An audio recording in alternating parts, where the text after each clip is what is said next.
Guys, I'm going back to the wide receiver well here. Yes, sir. Marvin Harrison Jr. You know the name. You probably were disappointed last year based on expectations, especially how good somebody like Malik Neighbors was. Marv was still good, but he needs to be great to meet these expectations. And because he wasn't great last year, guys, his ADP right now, he's being drafted as the 17th wide receiver. So Marvin Harrison finishing as a top 15 receiver this year is outperforming expectations. I think that's a low bar for him. I mean, you just look at the promising side in 16 healthy games last year. He had at least 20% target share in 12 of them. He was tied for second in the NFL in end zone targets last season, 18. So there should be some positive regression there. And then you just look at air yards. I mean, he's third among wide receivers in percentage of his team's air yards. So he's a true wide receiver one in his offense. But Matthew, they got to scheme him some touches. It can't all just be him having to make plays down the field, above the rim, in tight quarters like that.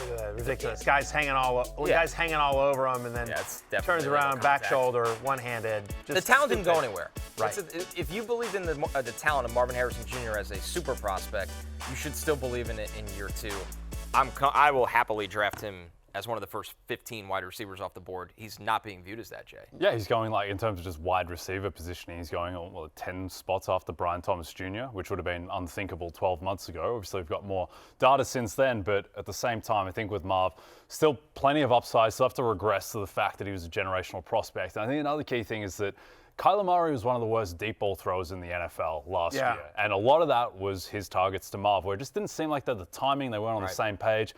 Kyler Murray back in like 2021, where the Cardinals were competing for the 1 seed, he's just about the best deep ball thrower in the NFL. He was in that level of conversation. And so he's probably not that, but I don't think he's one of the worst either. So that should regress, and Marv should benefit there too.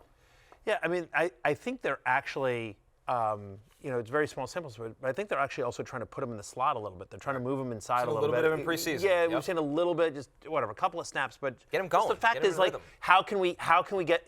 He's one of our most talented playmakers. How can we figure out ways to get him the ball? And so, yeah, Kyler definitely struggled. They just weren't on the same page. There were definitely times last year where he was clearly open, and Kyler just missed him. Yep.